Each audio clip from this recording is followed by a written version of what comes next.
This is Bill Knauer for Author Magazine, and we're here tonight at Third Place Books in Lake Forest Park with Gregg Olsen, author of Envy. Welcome to Author. Thank you so much. I'd like you to take me back to that first moment when you said to yourself, I'm going to write a book. I'm going to write. Was Abandoned Prayers the first book you wrote or just the first book you published? Well, actually, it was not the first book I wrote. I did write another one that didn't go anywhere. Okay. But it was good enough, and it was in the true crime genre, that a publisher liked it, but not enough to buy it, and they later said, well, what else is he doing? And that's when I was working on Abandoned Prayers and sold that. So talk to me about the moment just to write that book, because that was your first attempt into books. Right. Okay, so I'm in my early 30s, and I'm thinking, I want to be a writer. I want to write books. And what did I read? I read true crime. So it seemed like with a journalism background, this would be an easy way, or at least a good way, to write something long. I wanted to write long form.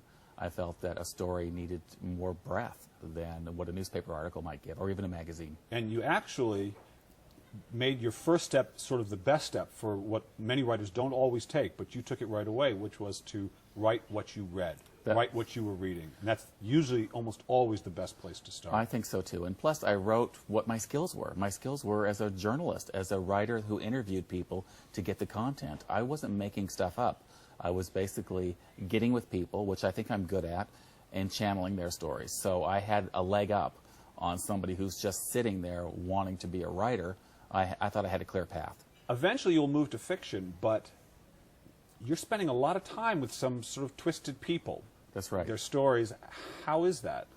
Well, I liked it, actually. I liked those twisted people because I felt that not necessarily the killers, and I interviewed most of those, but the people who were caught up in that story, if they were the neighbor or they were the husband or the wife or whatever, the people on the periphery were interesting to me. I mean, I wanted to know, what is it like to be on the outside of something really terrible, and then just a little bit closer, and that's how I got the story, by getting to those people.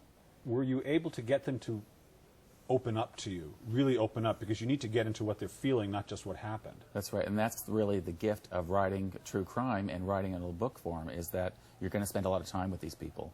You're not just calling them up on the phone. In fact, I would say that I've conducted hundreds and hundreds of interviews for the 6 true crime books that I've done, and probably 99.9% of them were all in person. I mean, it didn't matter where they lived. I'd go to them because I felt that sitting with them, getting them to trust me, and me to trust them that I'm going to get the real story, was worth, spending the money and spending the time to be face-to-face.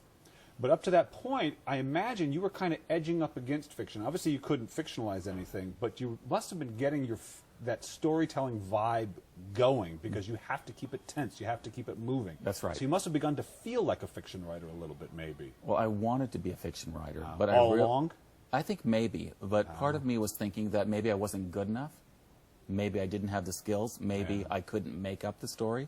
Maybe using real-life stories was the crutch. And those people who just sit there and make it up, I thought, how do they do that? And I think I found that, it's hard. Well, how do they do it? I'll tell you what, what's harder? Writing a true story is Why? 1,000 times harder than writing fiction. Why? Because you have to get it right. You've got to... Can't noodle with it. Bare somebody's soul. You've got to, it's a great honor and a privilege to tell someone else's story. With fiction, I can just sit there and I can have my people do whatever I want them to do. And if they don't like it, it doesn't matter, because they're not real. And sometimes true life is not interesting the way it unfolded. That's really... And so you've got to balance it, right? Well, see, even in the true crime, sometimes people would say, I didn't like the way that book ended. Well, that's the way it ended. That's right. Do you know, right? Sorry. With fiction, I can change it up a little bit and have it be more exciting or more fulfilling. Yeah. All right. Here's what I want you to do. I can't stand being scared. I just will... You look like you could be scared. I don't like to be scared. So teach me why it's fun to be scared. Do you like to be scared? I love scary movies. Okay, they all do. Okay. I don't like... You're such a sweet guy. I hate comedies. Comedies, I can't... I think I love to laugh, but there's never anything in a comedy that makes me laugh. I do think real life is amusing. And I like to be scared. I can't think of what really scares me. I guess what scares me is the not knowing of something. Like if you like that. I like that. I like you that. Like being kept on the edge. You do. And that's what I try to do with my books, to keep my readers just on the edge, because not knowing something is really a lot more scary than knowing it. So you have to know why your readers want to be scared, because you know that too. So you can scare them. That's right. Boo. Yeah. You see? I told you. Ooh, you jittery. This is your first YA book. Yes. Why did you write a YA? What was the decision there? They asked me to. Yeah. Oh. Okay. I was asked to do it, and I thought about it. I thought, okay, what could I bring to the party? There's a lot of paranormal. There's a lot of that kind of material out there in YA. Could I write the kind of books that as a teenager I loved? And I'm thinking of Stephen King. I loved those kinds of books. They were scary. Dean Koontz, scary.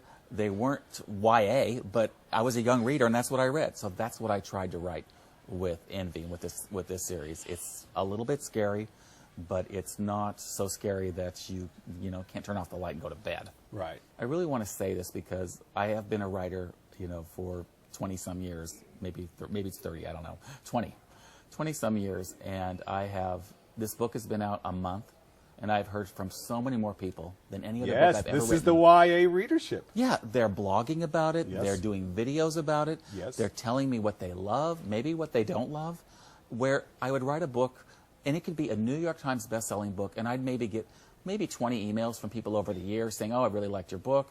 I enjoyed it, And with this, they're in it with me.